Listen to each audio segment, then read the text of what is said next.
Api di Bukit Menoreh. Cerita, Esa Mintarja. Audiobook, novel silat.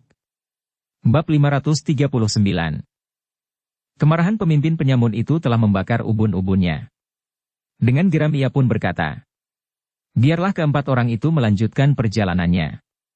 Tetapi yang dua orang ini akan menjadi makanan kita malam ini. Jangan mencari perkara, Kisanak, berkata Gelagah Putih. Aku peringatkan kalian sekali lagi. Persetan, geram pemimpin penyamun itu. Ambil uang dan perhiasannya. Jika mereka menolak, bunuh mereka berdua. Bokayu, perempuan yang akan pergi ke Cupualu itu menjerit tertahan. Jangan sakiti perempuan itu. Kau tidak usah turut campur, atau kau pun akan aku perlakukan seperti perempuan yang seorang itu. Sudahlah, Jah. Marilah kita meneruskan perjalanan. Namun perempuan itu masih saja berteriak. Ajak Bokayu itu pergi. Kita mempunyai kepentingan sendiri-sendiri, Jah. Jika kita terkait dengan mereka, maka kita pun akan mengalami kesulitan. Sementara itu ayah menunggu dalam keadaan yang tidak menguntungkan. Pergi. Cepat pergi, teriak penyamun itu. Laki-laki yang tertua di antara ketiga orang laki-laki yang akan pergi ke Cupuatu itu pun segera menarik tangan adik perempuannya, sambil membentak. Kita harus segera pergi. Perempuan itu tidak dapat mengelak lagi. Sementara itu terdengar Rara Wulan berkata, pergilah. Nanti sebentar lagi kami akan segera menyusul, setelah kami menyelesaikan kelima orang cecurut kecil ini. Kata-kata Rara Wulan memang mengejutkan. Bahkan perempuan yang ketakutan itu pun terkejut pula. Begitu berani perempuan yang berjalan berdua itu menyebut 5 orang laki-laki garang itu sebagai cecurut. Tetapi sikap Rara Wulan itu merupakan peringatan bagi kelima orang penyamun itu. Perempuan itu tentu bukan perempuan kebanyakan, sehingga ia berani berkata sedemikian sombongnya. Siapakah sebenarnya kalian berdua? Bertanya pemimpin penyamun itu. Kami orang tanah perdikan Menoreh, Kisanak. Kami akan pergi ke Jati Anom. Jika Kisanak mau mendengarkan, minggirlah.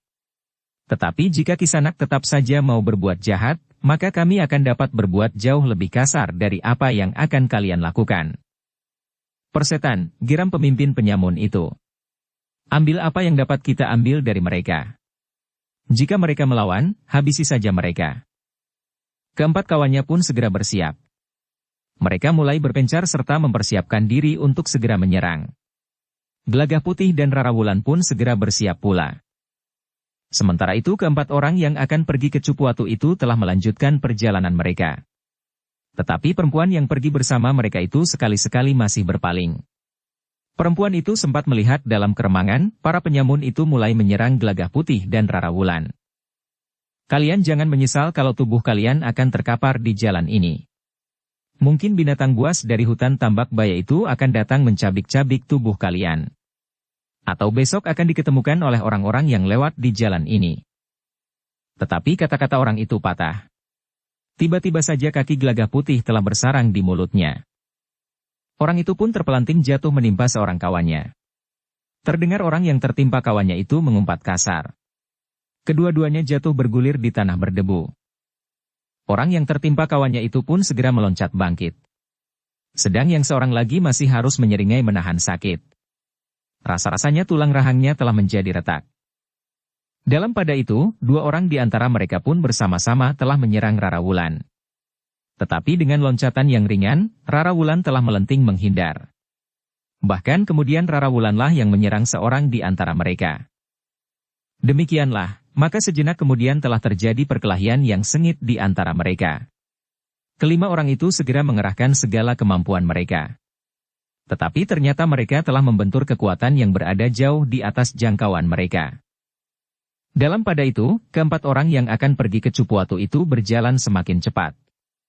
Mereka hanya berpikir untuk semakin menjauhi orang-orang yang sedang berkelahi itu.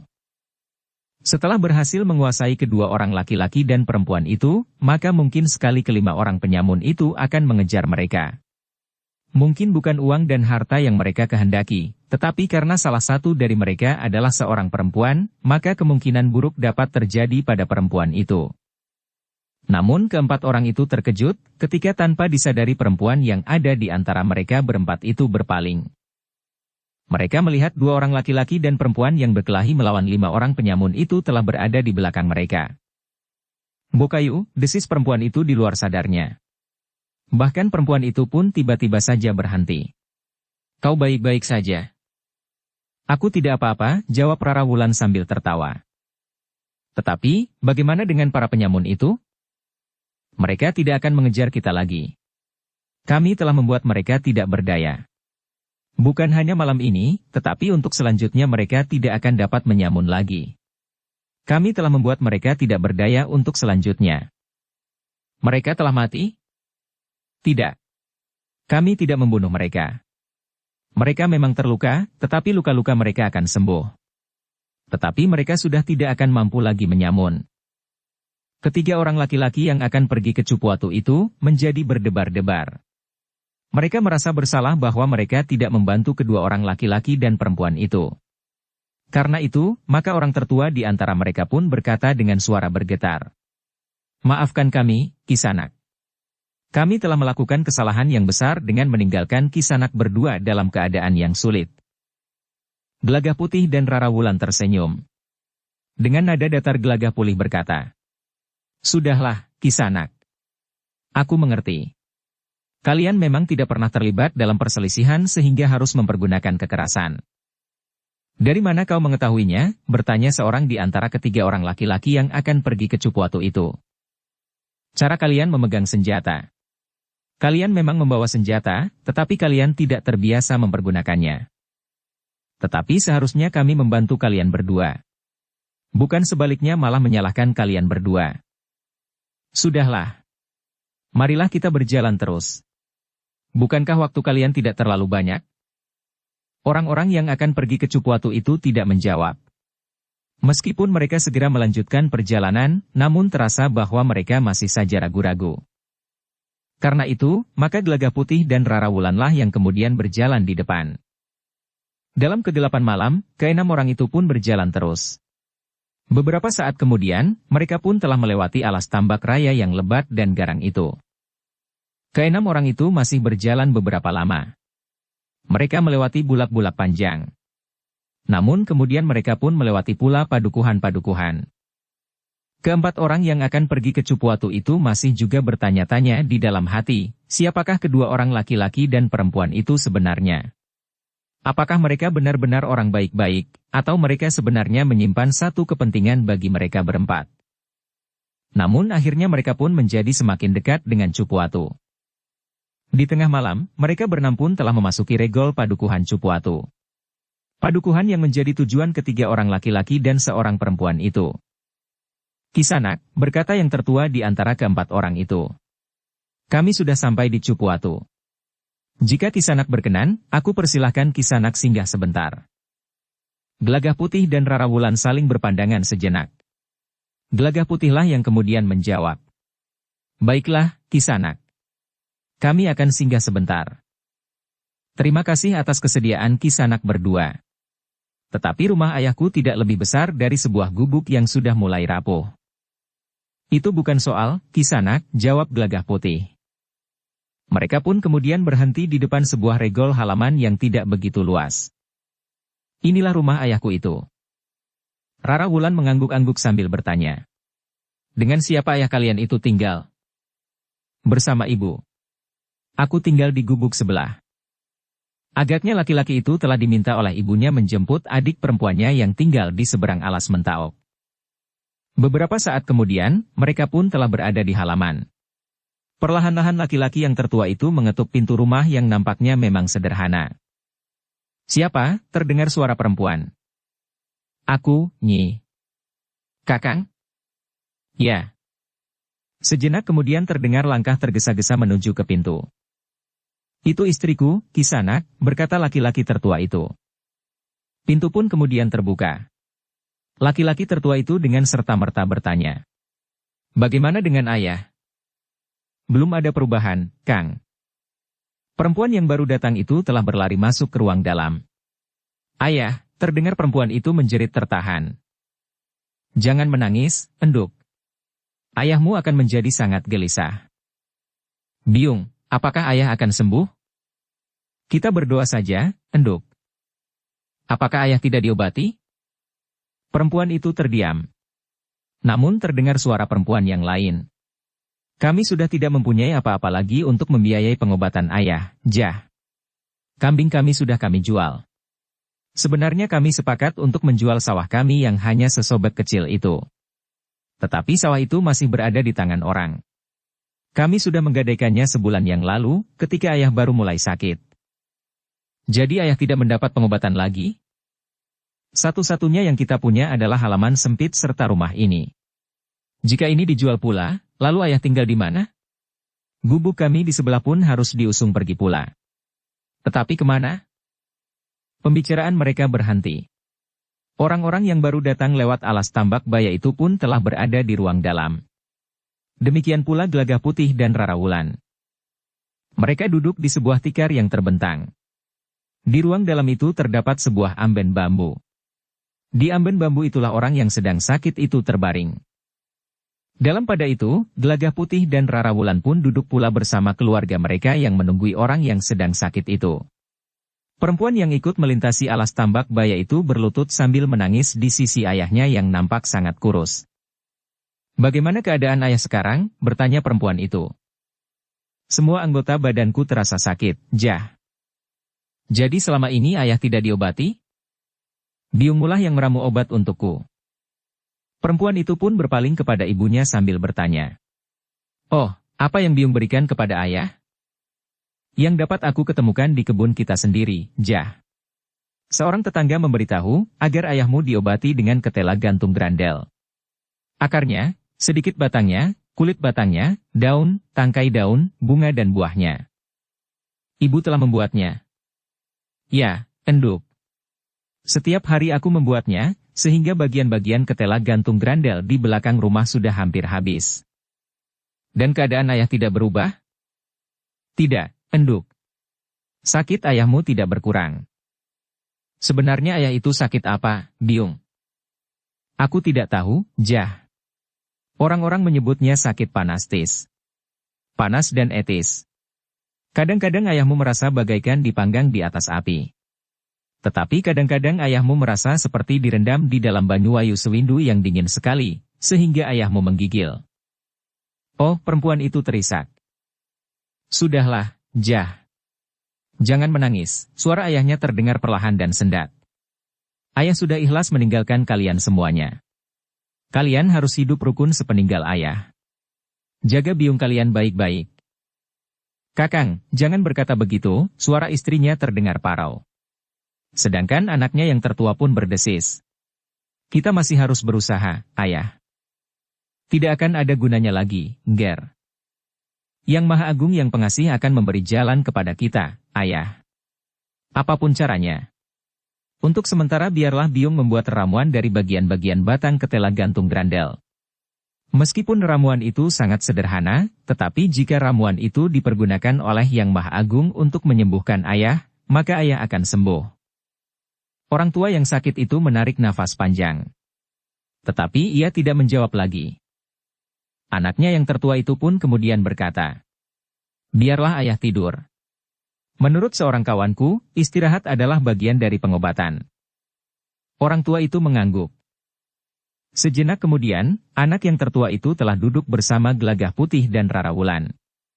Sementara itu, perempuan yang ikut melintasi alas tambak baya itu pergi ke dapur untuk merebus air.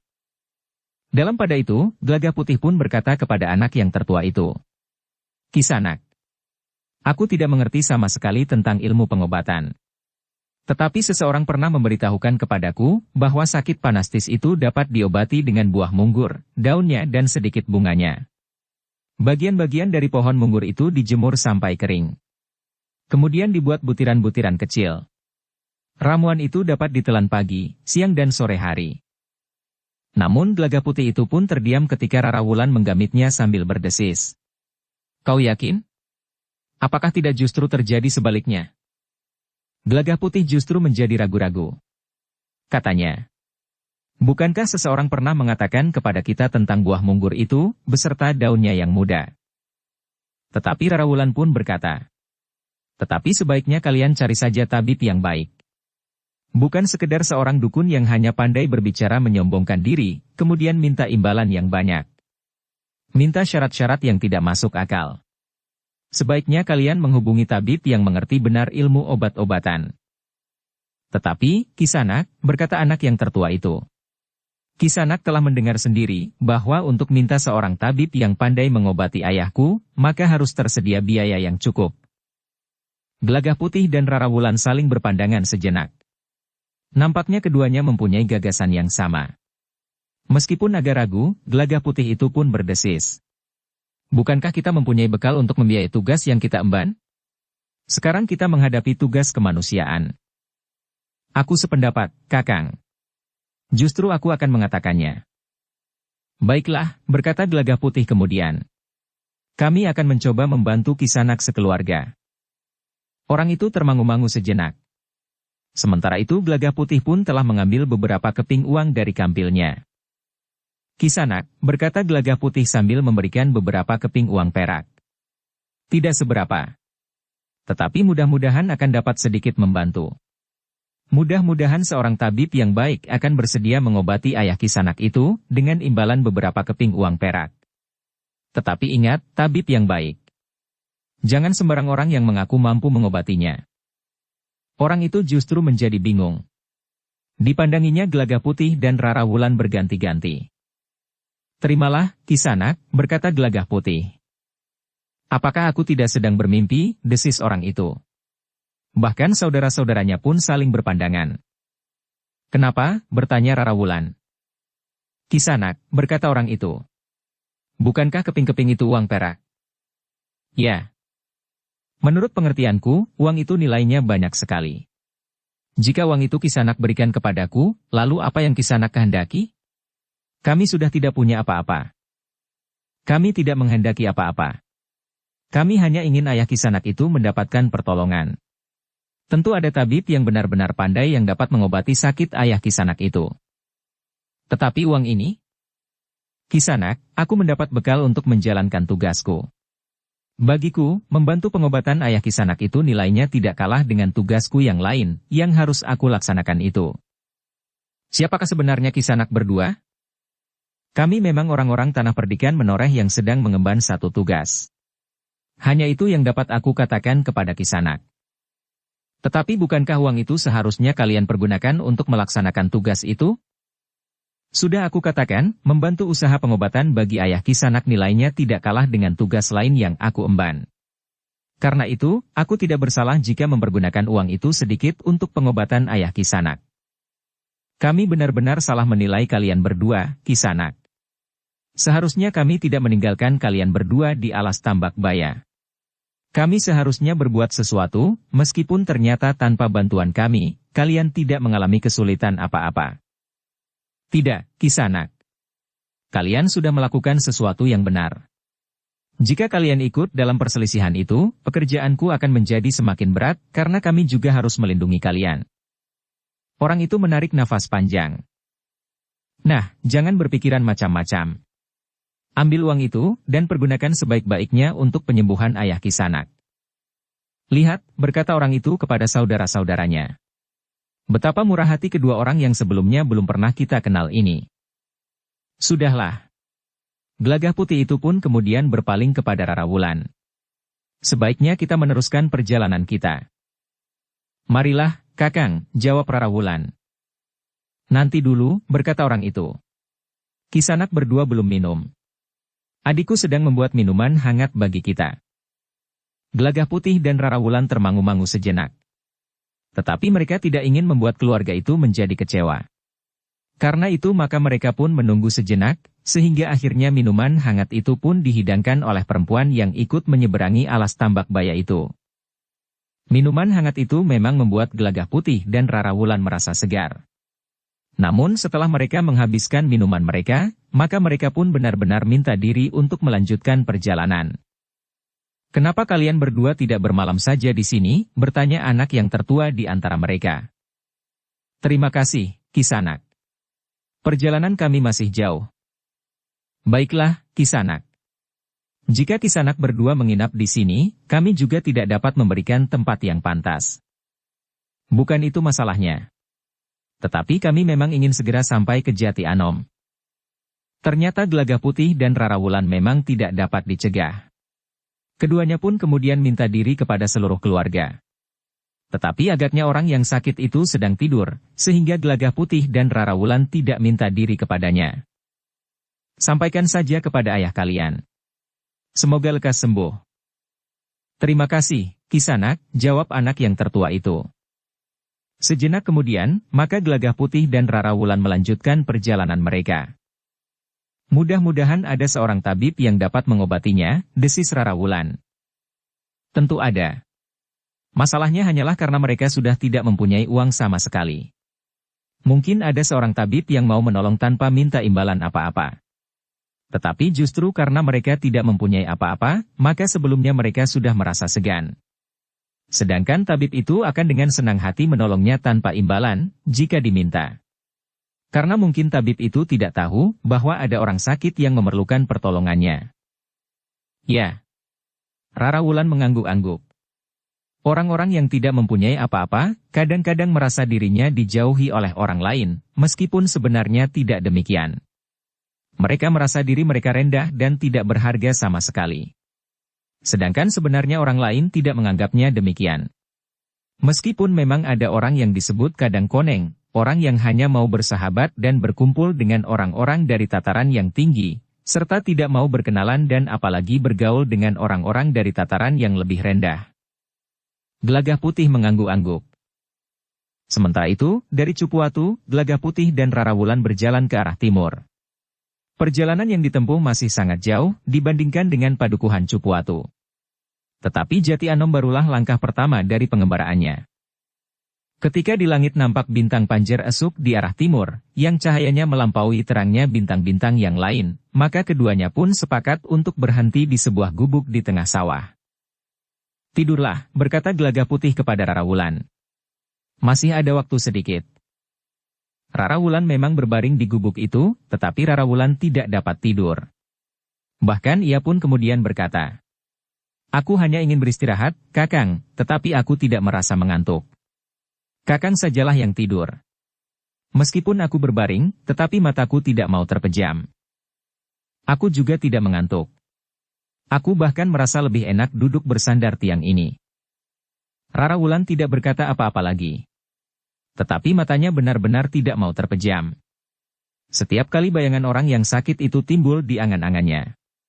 Rara Wulan membayangkan bahwa nyawa seseorang tidak dapat ditolong lagi hanya karena ia sudah tidak mempunyai apa-apa untuk biaya pengobatan. Bagaimana mungkin nyawa itu harus dikorbankan, sedang di sisi lain seseorang dapat menghamburkan uang tanpa batas untuk menyelenggarakan keramaian, dalam upacara yang tidak harus diselenggarakan kecuali sekedar mencari kepuasan? Kalau saja aku dapat lepas dari keterbatasanku, aku akan membiayai pengobatan semua orang sakit yang tidak mampu lagi membiayai pengobatannya. Rara Wulan itu pun tiba-tiba saja berdesah.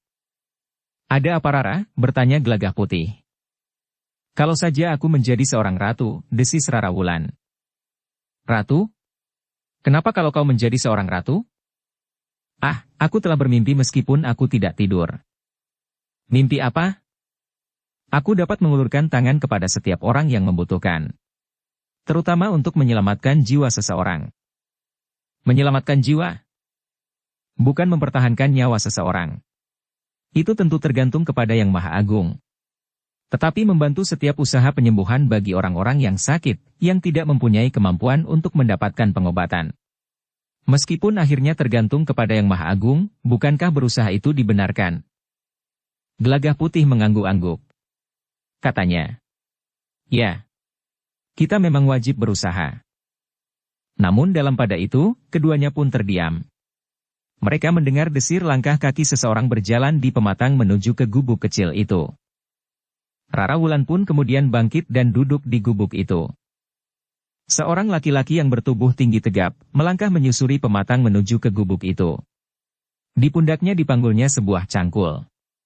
Agaknya orang itu sedang menelusuri air, karena ia mendapat giliran air di dini hari. Namun orang itu terkejut ketika Gelagah Putih dan Rara Wulan pun meloncat turun dari gubuk kecil itu. Keduanya pun mengangguk hormat. Sementara Gelagah Putih pun berkata, Selamat malam, Kisanak. Orang itu berhenti. Wajahnya menjadi tegang. Dalam keremangan malam ia melihat seorang laki-laki dan seorang perempuan yang masih terhitung muda berada di gubuknya. Kalian siapa? Heh? Kami adalah pengembara, Kisanak. Perempuan ini adalah istriku. Apa yang kalian lakukan di gubukku, heh? Kami kelelahan dalam perjalanan kami, Kisanak. Kami menumpang beristirahat sejenak sampai fajar. Bohong. Kau pergunakan gubukku untuk berbuat gila, heh? Iblis manakah yang telah menyusup di kepalamu, sehingga kalian telah mengotori gubuk dan sawahku? Sawahku akan menjadi sangar dan cengkar, sehingga pada masa-masa mendatang hasilnya akan menyusut dengan tajam. Kisanak, kami berdua adalah suami istri. Kami berdua sedang menempuh perjalanan dalam satu pengembaraan. Tujuan kami yang pertama adalah Jati Anom. Omong kosong. Kalian harus menebus kesalahan kalian. Yang dapat meruat tanahku hanyalah darah kalian, atau salah seorang dari kalian. Jika darah kalian atau seorang dari kalian menitik di sawahku, maka sawahku akan bersih dari noda yang telah kau taburkan. Kisanak, kami hanya beristirahat. Kami sangat letih. Omong kosong. Sekarang, berikan satu jarimu. Aku akan memotongnya, dan membiarkan darahnya menetes di sawahku. Baru sawahku akan menjadi suci kembali. Wajah Gelagah Putih menjadi tegang. Sementara orang itu telah menarik sebilah parang kecil yang diselipkan di punggungnya. Jangan mencoba untuk melawan. Jika kau melawan, maka aku akan membunuh kalian berdua. Gelagah Putih dan Rara Wulan saling berpandangan sejenak. Orang itu menurut penglihatan Gelagah Putih dan Rara Wulan adalah seorang petani yang lugu. Seorang petani yang mempercayai, jika tanahnya ternoda maka hasilnya pun akan turun dengan tajamnya. Karena itu maka Gelagah Putih pun kemudian berkata, Kisanak, kenapa harus jariku? Jadi apamu? Lehermu? Yang penting bahwa darahku terpercik di sawahmu. Meskipun aku tidak merasa telah mengotori sawahmu, tetapi jika kau menuntut darahku memercik di sawahmu, akan aku lakukan. Tetapi tidak perlu memotong jariku. Lalu apa yang akan kau lakukan? Berikan parangmu itu, Kisanak, berkata Gelagah Putih kemudian. Untuk apa? Biarkan aku sendiri yang menitikkan darahku di sawahmu itu. Kau jangan menganggapku terlalu bodoh. Kau tentu akan mempergunakan parangku itu untuk melawan aku. Tidak. Aku tidak akan berani melakukannya. Aku akan melakukan sebagaimana kau kehendaki. Tetapi tidak usah memotong jari. Orang itu termangu-mangu sejenak. Namun kemudian diberikannya parangnya kepada Gelagah Putih. Tetapi demikian ia melepaskan parangnya, maka ia pun segera menggenggam doran cangkulnya. Tetapi Gelagah Putih memang tidak ingin menyerangnya. Disingsingkannya lengan bajunya, kemudian dengan parang itu dilukainya tangannya, di antara pergelangannya dan sikunya bagian dalam. Parang itu pun kemudian telah menggores kulitnya, sehingga luka pun telah menganga. Kakang. Rara Wulan tertegun melihat Gelagah Putih melukai lengannya sendiri. Beri aku serbuk obat lukamu, Rara, berkata Gelagah Putih kemudian. Dengan tergesa-gesa Rara Wulan telah mengambil sebuah bumbung kecil di kantong bajunya di bagian dalam. Kisanak, berkata Gelagah Putih, yang dari luka di tangannya itu mengalir darah. Lihat. Darahku telah menetes di sawahmu. Jika kau anggap aku telah menodai sawahmu, meskipun sebenarnya sama sekali tidak aku lakukan, maka aku telah memberikan ketenangan batin padamu. Kau tidak usah merasa cemas bahwa hasil sawahmu akan menyusut tajam. Orang itu berdiri bagaikan membeku di pematang sawahnya. Namun ia telah melihat darah yang mengalir dari luka di tangan Gelagah Putih telah menetes di sawahnya. Nah, Kisanak. Apakah kau sudah puas? Orang itu tidak segera menjawab. Ia justru berdiri saja termangu-mangu. Jawab, Kisanak. Apakah kau sudah puas? Iya, iya. Kau telah mensucikan sawahku lagi. Sawahmu tidak pernah ternoda, sahut Gelagah Putih. Ia pun kemudian berkata kepada Rara Wulan. Taburkan sedikit serbuk obat itu di lukaku. Rara Wulan pun segera melakukannya. Ditaburkannya serbuk obat di luka Gelagah Putih yang telah mengalirkan darah itu. Terasa panas bagaikan menyengat luka itu. Namun hanya sekejap. Kemudian perasaan pedih dan panas itu pun segera hilang. Sementara itu, darah pun segera menjadi pampat. Ketika Gelagah Putih membersihkan serbuk di tangannya itu, maka lukanya pun tidak lagi mengeluarkan darah. Petani itu masih berdiri tegak di tempatnya. Ia terkejut ketika Gelagah Putih kemudian berkata, "Baiklah, Kisanak. Kami akan pergi. Sebentar lagi fajar akan menyingsing. Kami harus melanjutkan perjalanan kami." Gelagah Putih pun kemudian berkata kepada Rara Wulan, "Marilah. Kita sudah cukup lama beristirahat di gubuk ini." Agaknya pemilik gubuk ini tidak rela memberikan sekedar tempat untuk beristirahat kepada para pengembara sebagaimana kita berdua. "Tidak. Tidak, Kisanak," tiba-tiba saja orang itu menyahut. "Bukannya aku tidak mau memberikan tempat persinggahan bagi orang yang kelelahan di perjalanan, tetapi aku telah menjadi salah mengerti tentang keadaan Kisanak berdua." "Tidak apa-apa, Kisanak, Kisanak sudah dapat menjadi tenang kembali. Kami berdua minta diri." "Aku minta maaf, Kisanak." "Tidak ada yang harus dimaafkan. Kau sudah termakan oleh kepercayaanmu, sehingga kau tidak lagi dapat mengurai persoalan-persoalan yang kau hadapi dengan sewajarnya." "Baik, baik. Aku tidak akan mengelak. Sekarang, bahkan aku ingin minta Kisanak berdua singgah di rumahku." "Terima kasih. Tetapi kami harus segera melanjutkan perjalanan. Kami masih harus menempuh jarak yang jauh bagi tujuan pertama kami, Jati Anom." "Apakah Kisanak berasal dari Jati Anom?" "Ya," jawab Gelagah Putih. Ia berharap orang itu tidak bertanya lebih banyak lagi. "Kisanak, aku minta Kisanak sudi singgah di rumahku. Aku minta maaf atas tuduhanku. Aku sekarang percaya bahwa sawahku tidak ternoda." Tetapi Gelagah Putih dan Rara Wulan tetap pada niatnya untuk melanjutkan perjalanan mereka ke Jati Anom. Karena itu maka Gelagah Putih pun kemudian berkata, "Aku minta maaf. Kami akan melanjutkan perjalanan kami yang masih panjang." Demikianlah, keduanya pun meninggalkan petani yang berdiri termangu-mangu. Ditimangnya parang kecilnya yang telah diserahkan kembali oleh Gelagah Putih kepadanya. Parang yang sudah bernoda darah, meskipun hanya seleret kecil. Namun betapapun petani itu menyesali kekasarannya, kedua orang yang mengaku suami istri itu sudah berjalan semakin jauh. Petani itu menarik nafas panjang. Baru kemudian ia teringat air yang harus dialirkannya ke sawahnya, karena ia memang mendapat giliran hari itu di dini hari. Dalam pada itu, Gelagah Putih dan Rara Wulan telah meninggalkan gubuk itu semakin jauh. Dengan nada datar Rara Wulan pun berkata, "Kakang terpaksa melukai tangan Kakang. Aku tidak punya pilihan lain. Daripada harus mengorbankan jariku. Kakang, misalnya. Hanya misalnya. Kakang menolak, apa yang kira-kira akan dilakukan?" Orang itu benar-benar akan marah. Lalu kita paksa orang itu duduk diam di gubuknya, dengan menyentuh beberapa simpul syaraf di bahunya. Baru setelah kita jauh, orang itu akan terlepas sendiri dari kebekuannya. Orang itu akan kehilangan waktu untuk mengairi sawahnya.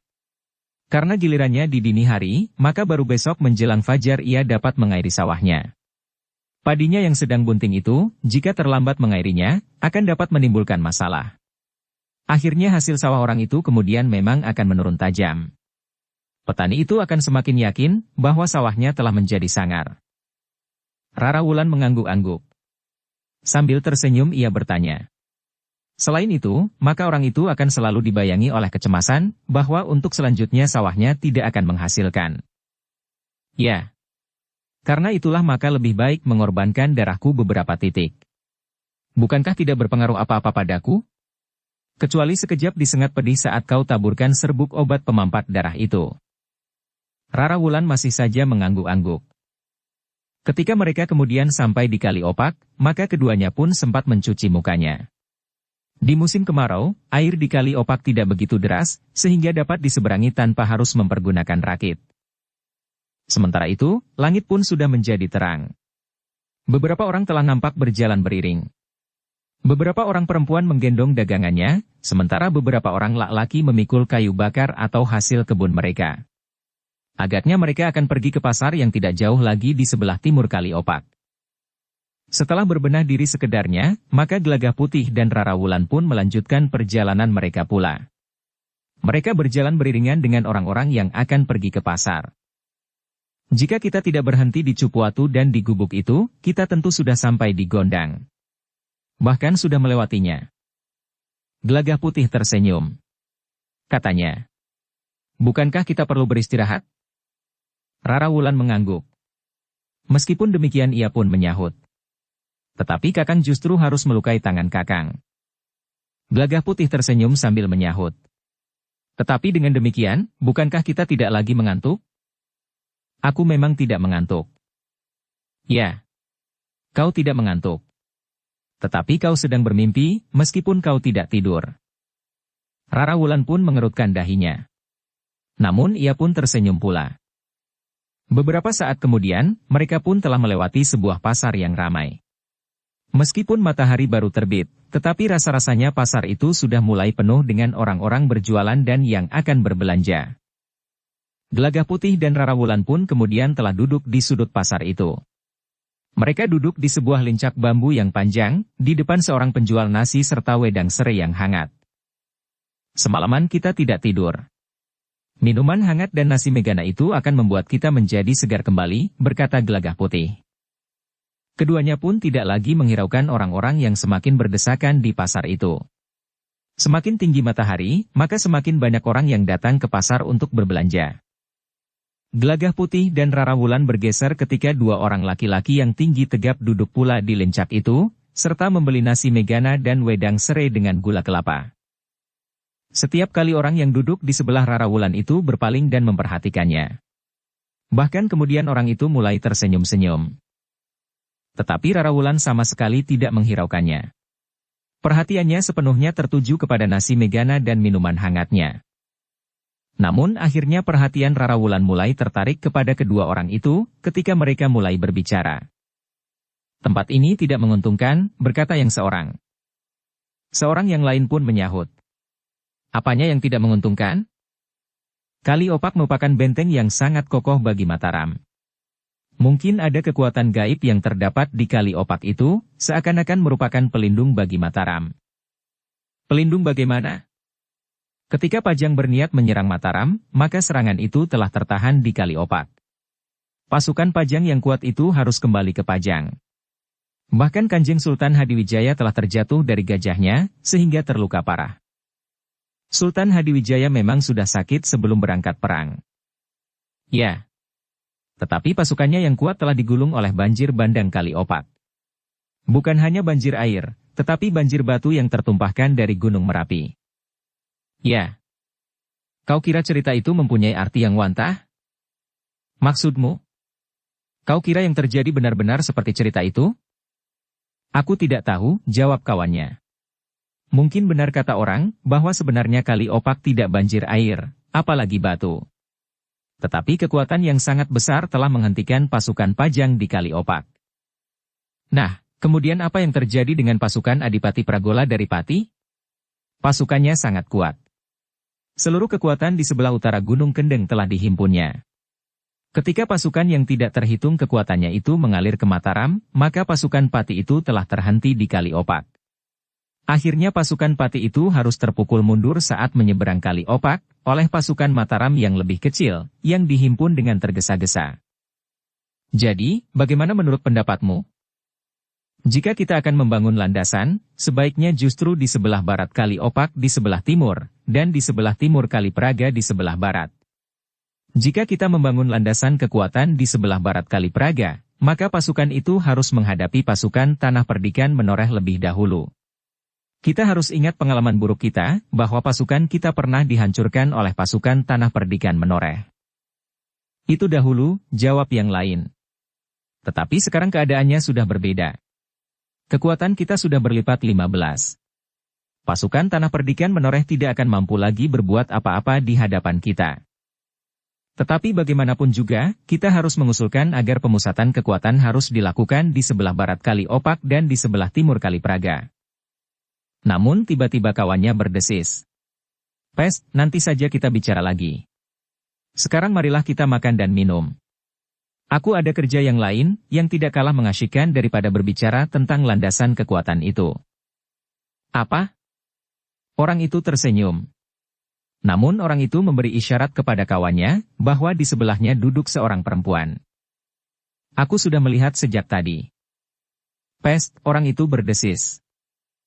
Aku peringatkan, agar kau tidak membiarkan gejolak perasaanmu memperburuk keadaan.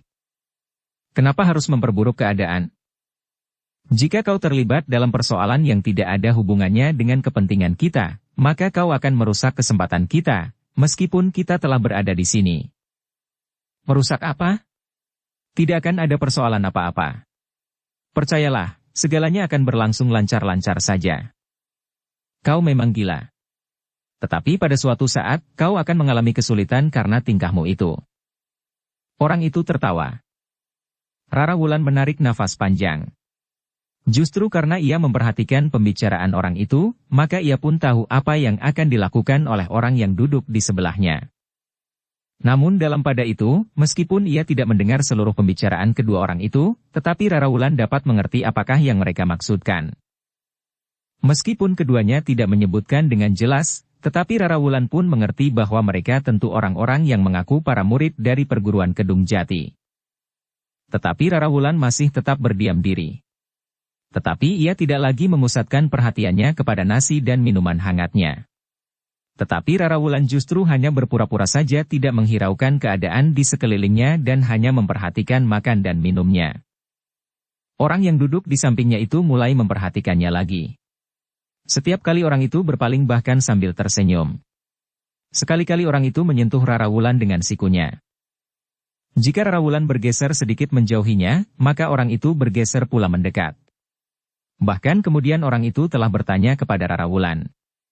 Kau sendiri saja, Nini? Rara Wulan pura-pura tidak mendengar, sehingga orang itu mengulanginya.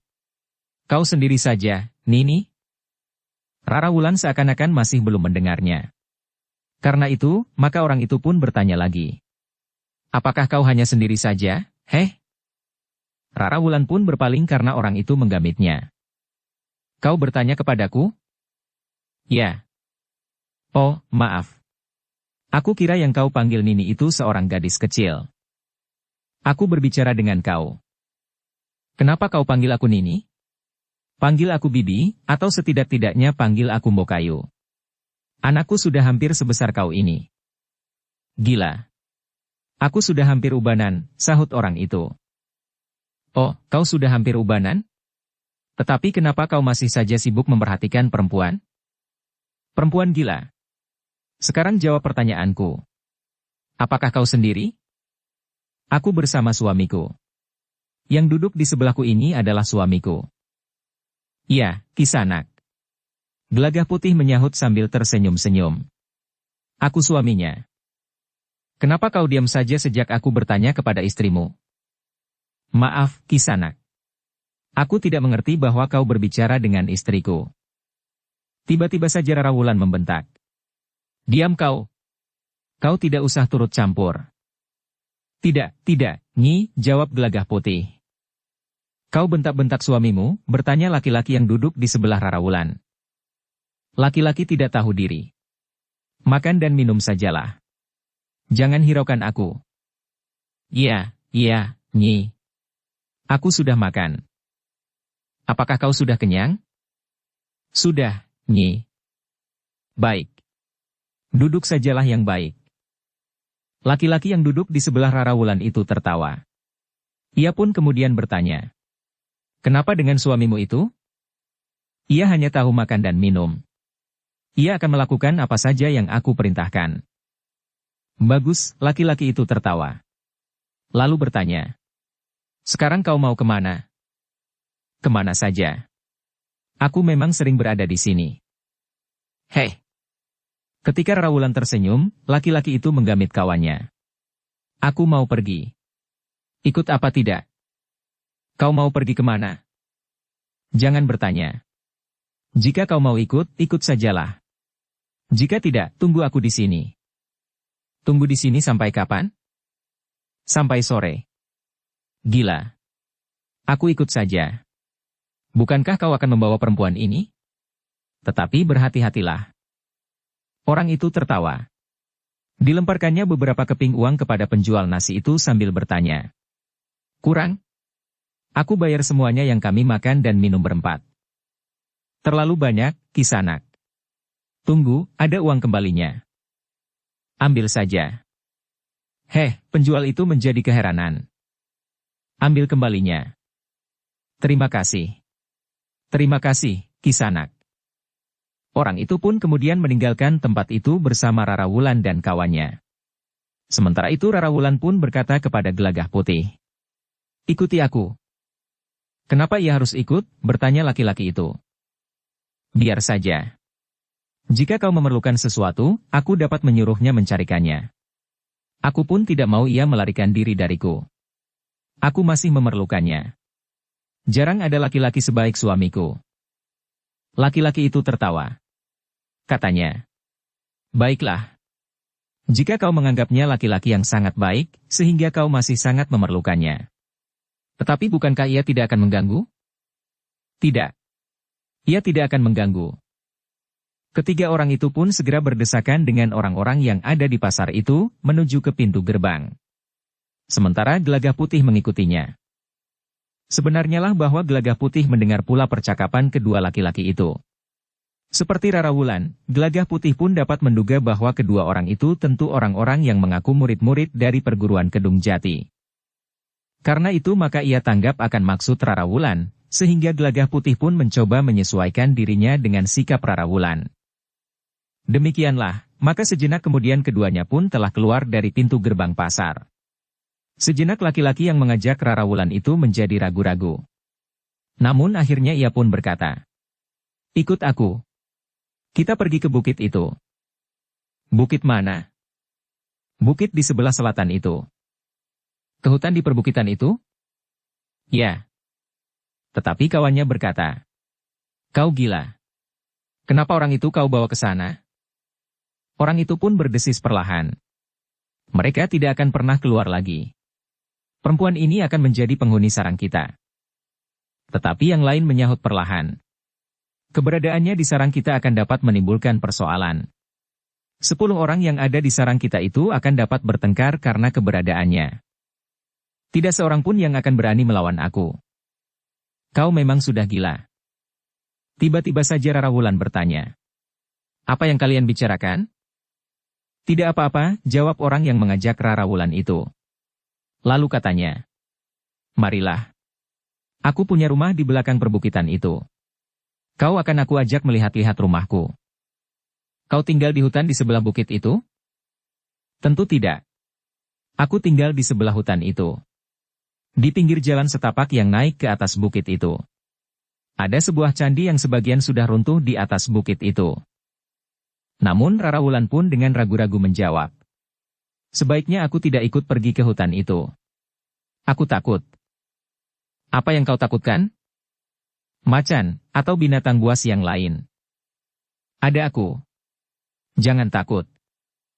Rara Wulan pun kemudian berkata kepada Gelagah Putih. Ikut aku. Jangan bertanya, dan apalagi membantah. Kau akan aku ajak. Baik, Nyi. Rara Wulan pun kemudian berjalan bersama kedua orang yang baru saja dikenalnya itu. Namun Rara Wulan dan bahkan juga Gelagah Putih menduga bahwa di sarang mereka tinggal sekitar 10 orang. Mereka adalah orang-orang yang mendapat tugas untuk mengamati keadaan. Menilai tempat yang akan mereka pergunakan sebagai landasan kekuatan pasukan dari mereka yang mengaku para murid dari perguruan Kedung Jati.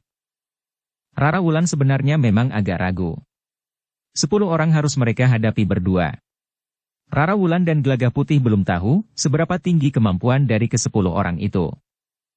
Tetapi bahwa Gelagah Putih tidak mencegahnya, agaknya Gelagah Putih pun mempunyai perhitungan yang sama dengan Rara Wulan, bahwa mereka berdua akan sanggup menghadapi 10 orang yang berada di sarang mereka. Setidak-tidaknya 2 orang itu akan dapat mereka hentikan di perjalanan menuju ke sarang mereka. Mereka adalah orang-orang yang mendapat tugas untuk mengamati keadaan. Menilai tempat yang akan mereka pergunakan sebagai landasan kekuatan pasukan dari mereka yang mengaku para murid dari perguruan Kedung Jati. Sementara matahari menjadi semakin tinggi, maka 2 orang yang akan membawa Rara Wulan ke sarang mereka itu pun berjalan semakin cepat. Sementara Gelagah Putih berjalan di belakang mereka. Kadang-kadang Gelagah Putih agak tertinggal, tetapi kemudian dengan berlari-lari kecil menyusul mereka. Namun tiba-tiba saja Gelagah Putih itu pun berkata, "Nyi, aku sudah lelah. Jangan terlalu cepat." Rara Wulan pun kemudian berhenti. Ia tahu bahwa Gelagah Putih telah memberikan isyarat kepadanya. Ketika Rara Wulan memperhatikan keadaan di sekitarnya, maka Rara Wulan pun menyadari bahwa mereka telah berada di tempat yang sepi. Sebuah hutan yang tidak begitu lebat menyelimuti lereng perbukitan itu. Baru kemudian sebelah bukit itu, terdapat sebuah hutan yang nampaknya masih garang. "Kenapa berhenti?" "Kita sudah dekat dengan rumahku yang aku katakan itu." "Suamiku sudah lelah," sahut Rara Wulan. "Persetan dengan laki-laki cengeng itu." Rara Wulan pun kemudian bertanya, "Apakah tulang-tulang kakimu sudah retak, sehingga kau tidak mampu berjalan lagi?" "Kita berhenti sebentar, Nyi. Aku lelah. Aku haus." "Kau baru saja makan dan minum di pasar itu." Gelagah Putih pun kemudian duduk di tanggul parit di pinggir jalan, sambil berkata, "Tunggu dulu, Nyi. Aku akan beristirahat. Jangan hiraukan suamimu. Kita berjalan terus." "Nanti dulu, Kisanak. Aku tidak dapat meninggalkannya sendiri di sini. Di tempat yang sepi, dekat hutan lereng pegunungan. Nanti ia akan menangis ketakutan. Jangan pedulikan. Apapun yang akan terjadi padanya, biarlah terjadi. Jangan. Sayang sekali jika aku harus kehilangan laki-laki itu. Sulit untuk mencari laki-laki seperti suamiku. Aku akan mencari 100 laki-laki seperti itu. Belum tentu jika kami akan sesuai. Biarlah aku menunggunya sampai ia bangkit dan bersedia berjalan lagi. Gila. Aku akan membunuhnya. Jika orang itu mati, maka kau tidak perlu lagi menghiraukannya. Kau akan tinggal di rumahku untuk seterusnya. Jangan bunuh orang itu. Aku masih memerlukannya. Bangkit dan berjalan. Atau aku membunuhmu," bentak laki-laki yang berniat membawa Rara Wulan itu. "Aku akan beristirahat dahulu, Kisanak," jawab Gelagah Putih yang masih duduk di tanggul di bawah sebatang pohon sengon. Orang yang berniat membawa Rara Wulan itu tidak sabar lagi. Tiba-tiba saja ia meloncat sambil mengayunkan tangannya. Kelima jari-jarinya yang mengembang itu terarah ke punggung Gelagah Putih. Gelagah Putih sadar bahwa serangan kelima jari-jari yang terbuka itu sangat berbahaya. Kelima jari-jari itu akan dapat menghujam ke punggungnya, sehingga ia tidak akan pernah dapat bangkit lagi dari tempat duduknya. Namun Gelagah Putih pun menyadari bahwa cepat atau lambat orang itu tentu akan membunuhnya pula. Karena itu maka Gelagah Putih tidak akan membiarkan punggungnya berlubang 5. Ketika tangan itu terayun, maka dengan tangkasnya Gelagah Putih pun bangkit, langsung melenting menghindari serangan orang itu. Orang itu pun menjadi terkejut sekali. Ia tidak mengira sama sekali bahwa laki-laki yang dianggapnya cengeng itu mampu melenting demikian cepatnya, melampaui kecepatan ayunan tangannya. "Gila," geram orang itu. "Siapakah sebenarnya kau?" Gelagah Putih yang telah berdiri beberapa langkah dari tanggul parit itu pun menjawab. "Aku suami perempuan itu. Bukankah sudah aku katakan? Persetan. Aku tidak peduli siapakah kau. Tetapi kau akan mati, dan perempuan ini aku akan bawa ke sarangku." Gelagah Putih tertawa. Katanya, "Bertanyalah kepadanya. Jika perempuan itu mau pergi bersamamu ke sarangmu, bawalah." Ketika orang itu berpaling kepada Rara Wulan, maka Rara Wulan pun tertawa pula. Katanya, "Tetapi biarlah suamiku ikut. Aku masih memerlukannya." "Anak iblis, kalian berdua. Apa maumu sebenarnya? Bukankah kau yang membawaku kemari? Seharusnya akulah yang bertanya kepadamu, apa maumu?" Orang itu menggeram. Kawannya pun berkata, "Aku sudah memperingatkanmu, bahwa pada suatu saat kau akan mengalami kesulitan dengan kesenanganmu memburu perempuan. Tetapi aku tidak menyesal.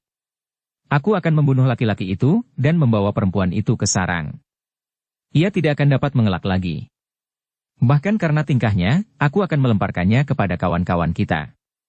Apapun yang terjadi dengan perempuan itu, adalah akibat dari ulahnya sendiri. Jangan membuat keributan di sarang kita. Selama ini tidak ada masalah di sarang kita. Tetapi jika kau bawa perempuan ini, maka akibatnya akan dapat membuat sarang kita berhamburan. Mungkin akan timbul perkelahian. Bahkan mungkin dapat membawa korban jiwa. Tidak. Akulah yang akan mengaturnya. Yang akan terjadi di sarang kita, harus merupakan hukuman bagi perempuan ini. Kawannya termangu-mangu sejenak. Namun kemudian katanya, terserah kepadamu. Sekarang bunuh laki-laki itu. Nampaknya laki-laki itu pun telah dengan sengaja mengelabui kita. Mungkin dengan sengaja pula ia berusaha menjebak kita dengan maksud tertentu. Baik. Jaga agar perempuan itu tidak sempat melarikan diri. Aku akan membunuh laki-laki ini lebih dahulu. Nampaknya ia belum tahu dengan siapa ia berhadapan. Cepat, lakukan. Laki-laki yang akan membawa Rara Wulan ke sarangnya itu pun melangkah mendekati Gelagah Putih sambil menggeram. Kau masih terlalu muda untuk mati. Tetapi tingkah serta kesombonganmu sendiri itulah yang akan membunuhmu. Kenapa kau akan membunuhku? Bertanya Gelagah Putih. Pertanyaan yang bodoh. Atau kau menganggapku sangat bodoh, sehingga kau lontarkan pertanyaan itu? Gelagah Putih tersenyum. Katanya, baiklah. Lakukan apa yang akan kau lakukan, kalau kau mampu. Tetapi aku tentu akan mempertahankan diriku. Bahkan jika perlu, akulah yang akan membunuhmu. Dan jika kawanmu itu ikut campur, maka aku pun akan membunuh kalian berdua. Setan alas! Kau kira kau ini siapa, sehingga kau dengan sombong sekali mengancam kami berdua? Kau tentu belum tahu, dengan siapa kau berhadapan. Aku memang belum tahu, siapakah kau dan siapakah kawanmu itu. Aku adalah Makantar. Aku jugalah yang disebut sebagai alap-alap Kaliwedi. Gelagah Putih mengangguk-angguk. Katanya, aku jadi ingat nama yang pernah disebut-sebut oleh saudaraku. Alap-alap Jalatunda. Apakah kau masih mempunyai hubungan darah dengan alap-alap Jalatunda? Persetan. Aku tidak mengenal alap-alap Jalatunda. Tentu kau tidak mengenalnya. Alap-alap Jalatunda namanya terkenal pada saat perguruan Kedung Jati sedang dalam kejayaannya. Apa? Pada saat perguruan Kedung Jati dalam kejayaannya? Ya. Alap-alap Jalatunda adalah seorang senapati di bawah kepemimpinan Macan Kepatihan. Saat Jipang runtuh, Macan Kepatihan telah bergerak ke selatan, justru mendekati Pajang, dan mencoba membangun kekuatan di sekitar Sangkal Putung. Satu lingkungan yang subur. Tetapi Macan Kepatihan telah gagal, karena kekuatannya telah membentur kekuatan senapati besar dari Pajang yang bernama Untara. Dari mana kau mendengar dongeng Ngayawara itu? Bukan dongeng Ngayawara. Aku mendengar dari para pelakunya, yang telah menghancurkan sisa-sisa terakhir para pemimpin dari perguruan Kedung Jati pada waktu itu, kecuali seorang. Siapakah yang seorang itu? Ki Sumangkar. Ia adalah kakek guru istriku itu. Karena itu, maka istriku adalah murid dari perguruan Kedung Jati. Wajah kedua orang itu menjadi tegang. Orang yang berniat membawa Rara Wulan itu pun berkata, omong kosong. Ternyata kalian adalah pembual-pembual yang memuakkan. Kami bukan pembual, sahut Rara Wulan. Nah, siapakah di antara kalian yang mengenal aliran Kedung Jati dalam olah kanuragan? Kedua orang itu saling berpandangan sejenak. Sementara itu Rara Wulan pun berkata selanjutnya. Jika ada di antara kalian yang mengenal aliran Kedung Jati yang sebenarnya, akan dapat melihat, apakah aku memiliki warisan ilmu dari perguruan itu atau tidak. Sekarang memang banyak orang yang mengaku murid-murid dari perguruan Kedung Jati, tetapi mereka sebenarnya bukan murid-murid dari perguruan Kedung Jati yang sebenarnya. Bahkan sekarang ada orang yang mengaku pemimpin dari perguruan Kedung Jati dan mencoba menghimpun orang-orang yang tidak mempunyai sikap pribadi, untuk bergabung dengan perguruan Kedung Jati. Mereka terdiri para murid dari perguruan-perguruan kecil, yang gagap menghadapi perkembangan ilmu kanuragan sekarang ini. Apa yang kau maksud dengan perguruan-perguruan kecil? Bertanya orang yang berniat membawa Rara Wulan. Perguruan-perguruan kecil. Mereka beramai-ramai bergabung dengan sekelompok orang yang menyebut dirinya murid-murid sejati dari perguruan Kedung Jati. Mungkin karena bujukan, harapan-harapan, atau karena ancaman, sehingga mereka menjadi ketakutan. Bohong, bentak kawannya. Aku mengenal unsur-unsur dari aliran perguruan Kedung Jati. Jika benar perempuan itu murid dari perguruan Kedung Jati, maka aku menantangnya agar ia dapat menunjukkannya. Baik, berkata Rara Wulan. Aku akan menunjukkan kepadamu bahwa aku adalah murid dari perguruan Kedung Jati. Keduanya pun kemudian telah bersiap. Rara Wulan telah menyingsingkan kain panjangnya, sehingga yang kemudian dikenakannya adalah pakaian khususnya. Gelagah Putih dan orang yang menyebut dirinya alap-alap Kaliwedi itu justru menunda pertarungan mereka. Agaknya mereka ingin menyaksikan apa yang akan terjadi pada Rara Wulan dan orang yang mengaku mengenal unsur-unsur gerak dari aliran perguruan Kedung Jati itu. Demikianlah, maka keduanya pun segera terlibat dalam pertempuran. Keduanya bergerak semakin lama semakin cepat. Rara Wulan dengan sengaja telah mempergunakan khusus unsur-unsur gerak yang diwarisinya dari Sekar Mirah. Ilmu yang temurun dari Ki Sumangkar, salah seorang pemimpin dari perguruan Kedung Jati. Kawan orang yang mengaku bergelar alap-alap Kaliwedi itu benar-benar terkejut. Rara Wulan telah mempergunakan unsur-unsur gerak aliran perguruan Kedung Jati dengan tataran yang tinggi. Ketika ia mendesak lawannya, maka Rara Wulan itu pun berkata, "Nah, kau yakin bahwa aku adalah murid dari perguruan Kedung Jati? Kau telah mencuri unsur-unsur gerak dari aliran perguruan Kedung Jati," geram orang itu. Rara Wulan tertawa.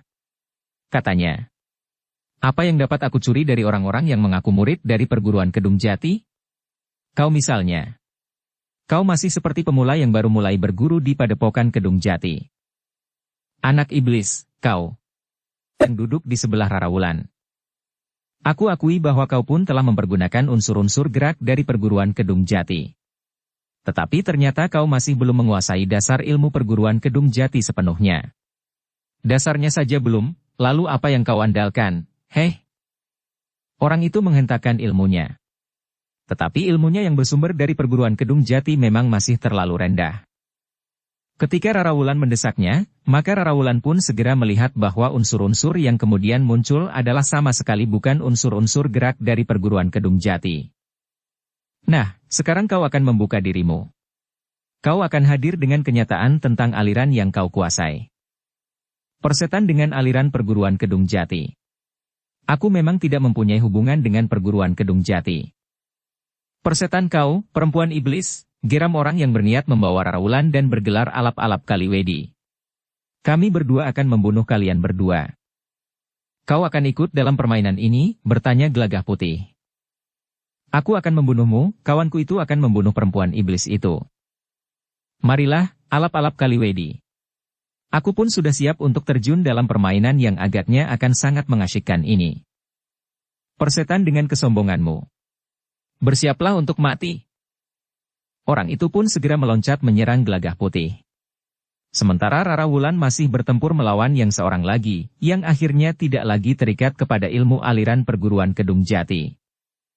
Namun Rara Wulan pun harus menjadi lebih berhati-hati menghadapi lawannya yang menjadi lebih berbahaya itu. Dengan demikian, maka Gelagah Putih dan Rara Wulan pun telah terlibat dalam pertempuran yang sengit. Orang yang menyebut dirinya bergelar alap-alap Kaliwedi itu berusaha untuk segera menunjukkan kelebihannya. Karena itu maka ia pun dengan cepat meningkatkan ilmunya. Tetapi yang dihadapi adalah Gelagah Putih, yang memiliki ilmu yang sangat tinggi. Ilmu yang pernah disadapnya dari berbagai perguruan yang mampu dikuasainya dengan matang. Karena itu, meskipun alap-alap Kaliwedi itu semakin meningkatkan ilmunya, namun ia masih saja membentur kemampuan Gelagah Putih yang selalu mampu mengimbanginya. Sementara itu, Rara Wulan yang bertempur dengan kawan alap-alap Kaliwedi itu pun masih saja memamerkan kemampuannya menguasai ilmu dari aliran perguruan Kedung Jati pada tataran yang sangat tinggi. Tetapi lawannya sudah melepaskan diri dari ikatan ilmu perguruan Kedung Jati. Sehingga ia pun semakin lama menjadi semakin keras dan bahkan kasar. Meskipun demikian, Rara Wulan sama sekali tidak dapat dikuasainya. Bahkan semakin lama orang itu pun menjadi semakin terdesak. Serangan-serangan Rara Wulan menjadi semakin sering menembus pertahanannya, menyentuh tubuhnya. "Iblis betina," geram orang itu. "Kau jangan berbangga dengan kemenangan-kemenangan kecilmu. Aku benar-benar akan membunuhmu." Rara Wulan tidak menjawab. Tetapi sambil tersenyum ia pun segera berloncatan menyerang. Dalam keadaan yang semakin sulit, karena serangan-serangan Rara Wulan yang semakin menyakitinya, maka orang itu pun segera menarik pedangnya. Aku akan segera mengakhiri kesombonganmu. Aku akan melumatkan tubuhmu. Rara Wulan bergeser surut. Dengan tajamnya dipandanginya pedang di tangan lawannya itu. Pedang yang besar dan panjang. Daun pedangnya yang putih berkilau memantulkan cahaya matahari. Tidak ada pedang setajam pedangku, geram orang itu. Rara Wulan mengangguk-angguk. Katanya, pedangmu memang pedang pilihan. Sentuhan tajam pedangku mampu memotong lenganmu. Aku akan menjaga diri, agar tajam pedangmu tidak menyentuh tubuhku. Persetan kau, iblis betina. Jangan menyesali nasibmu yang buruk. Kau akan mati di sini. Dengan garangnya orang itu pun segera meloncat sambil mengayunkan pedangnya. Namun Rara Wulan pun dengan tangkas pula menghindarinya. Tubuhnya dengan ringannya seakan-akan terayun di bawah angin. Namun Rara Wulan tidak membiarkan dirinya menjadi sasaran serangan lawannya yang datang seperti prahara. Pedangnya menusuk bertubi-tubi, kemudian terayun mendatar menebas ke arah lehernya. Karena itu maka sejenak kemudian, Rara Wulan pun telah mengurai selendangnya. Apa yang kau lakukan? Bertanya lawannya dengan wajah yang tegang. Rara Wulan pun kemudian berdiri tegak sambil memegangi kedua ujung selendangnya dengan kedua tangannya. Apa yang akan kau lakukan dengan selendangmu? Bertanya lawannya. Aku tidak akan menari di sini, jawab Rara Wulan. Selendangku inilah senjataku. Gila. Kau jangan meremehkan pedangku. Kapuk randu pun akan terpotong jika dihembus ke tajam pedangku, apalagi selendangmu. Dalam sekejap aku akan memotong selendangmu menjadi potongan-potongan kecil yang akan berhamburan di hembus angin. Aku tidak akan merelakan selendangku kau potong dengan pedangmu. Persetan. Ternyata waktumu memang sudah sampai.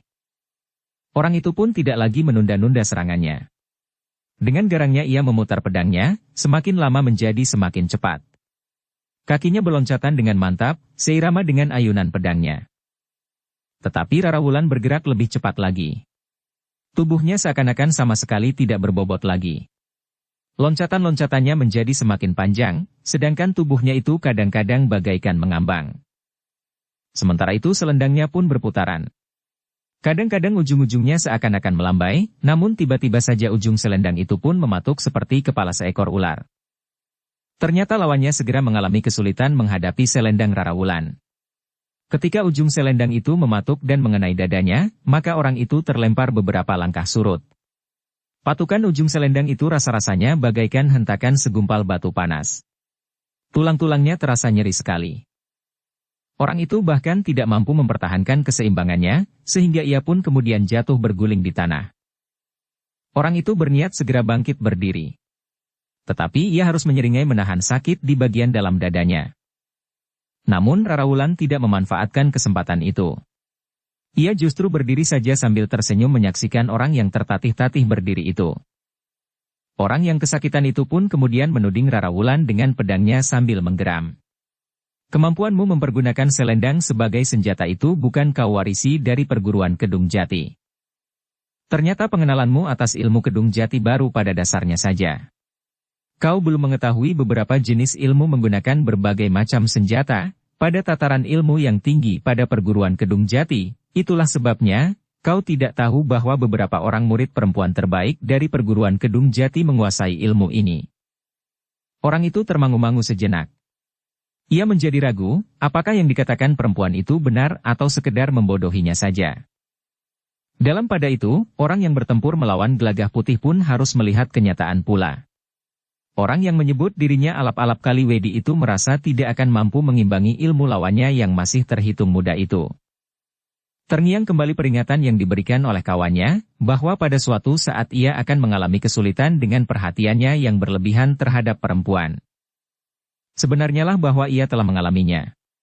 Perempuan yang ditemuinya di pasar itu merupakan tusukan duri yang langsung mengenai jantungnya. Karena itu maka orang itu tidak akan mampu bertahan lebih lama lagi. Jika ia memaksa diri untuk bertempur terus, maka ia akan benar-benar mati seperti yang dikatakan oleh lawannya. Dengan demikian, maka orang itu pun telah memilih untuk menghindar dari pertarungan itu. Ketika ia melihat kawannya juga berada dalam kesulitan, maka orang itu pun segera memberikan isyarat untuk menyingkir dari arena pertarungan itu. Demikian terdengar suitan nyaring, maka lawan Rara Wulan itu pun segera meloncat berlari menuju ke perbukitan berbatu padas. Demikian pula orang yang mengaku alap-alap Kaliwedi itu. Ia pun segera berlari menjauhi Gelagah Putih. Namun dalam pada itu, Gelagah Putih terkejut melihat sikap Rara Wulan yang berdiri tegak sambil menyilangkan tangannya di dadanya, menyentuh simpul-simpul syarafnya di bahunya. "Rara!" teriak Gelagah Putih. Tetapi terlambat. Rara Wulan telah menjulurkan tangannya, sehingga seleret sinar meluncur dari ujung-ujung jarinya yang terjulur. Gelagah Putih menjadi tegang. Ia mengira bahwa kemarahan Rara Wulan tidak terkendali lagi, sehingga ia berniat melumatkan lawannya yang telah merendahkan martabatnya sebagai seorang perempuan. Tetapi ternyata Rara Wulan tidak membidik lawannya. Serangannya meluncur setapak di atas kepala orang yang berlari memanjat lereng bukit berbatu padas itu.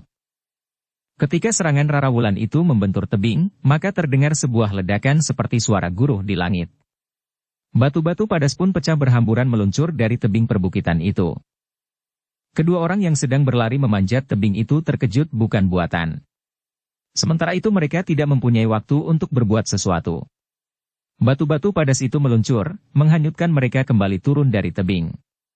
Bahkan sebagian dari tubuh mereka pun telah tertimbun oleh batu-batu padas yang runtuh itu. Terdengar Rara Wulan tertawa. Sementara Gelagah Putih menarik nafas panjang. "Aku kira kau menjadi mata gelap, Rara." Rara Wulan itu pun kemudian melangkah mendekati kedua orang yang sedang berusaha membebaskan dirinya dari timbunan reruntuhan yang menimbun kaki mereka. Gelagah Putihlah yang mendekati mereka, dan bahkan membantu mereka keluar dari timbunan reruntuhan batu-batu padas itu. "Nah," berkata Rara Wulan, "kau sudah melihat lengkap, dari dasarnya sampai ke puncaknya. Itulah ilmu yang bersumber dari aliran perguruan Kedung Jati yang sebenarnya. Aku tahu bahwa sekarang ada orang yang sekedar main-main dengan nama perguruan Kedung Jati. Tetapi mereka akan segera disapu bersih oleh murid-murid Kedung Jati yang sebenarnya, yang telah memahami peristiwa demi peristiwa yang terjadi di Jipang, Pajang dan kemudian Mataram. Jika kemudian perguruan Kedung Jati akan bangkit lagi, maka tentu akan terjadi perubahan arah dan sasaran perjuangannya. Aku tidak menyalahkan apa yang telah dilakukan oleh para pemimpin terdahulu, karena Ki Patih Mantahun itu memang pepatih dari Kadipaten Jipang. Demikian pula Macan Kepatihan. Tetapi yang dilakukan oleh orang yang mengaku pemimpin dari perguruan Kedung Jati yang sekarang ternyata hanya mengada-ada saja." Kedua orang itu tidak menjawab. Namun wajah mereka menjadi sangat tegang. "Pergilah," berkata Rara Wulan kemudian. "Cepat pergilah, sebelum aku berubah pikiran." Kedua orang itu pun nampak menjadi ragu-ragu. Jika mereka pergi, maka punggungnya akan dapat menjadi sasaran bidik perempuan yang garang itu. Namun Gelagah Putih seakan-akan dapat membaca pikiran kedua orang itu, sehingga karena itu maka ia pun berkata, "Kisanak, pergilah. Istriku tidak akan menyerang kalian dari belakang. Jika ia ingin membunuh kalian, maka ia dapat menyerang dari arah manapun, sehingga tidak perlu membohongi kalian agar dapat menyerang kalian dari belakang." Bersambung ke bab 540. Dukung kami dengan subscribe, follow, like, komen dan share. Terima kasih.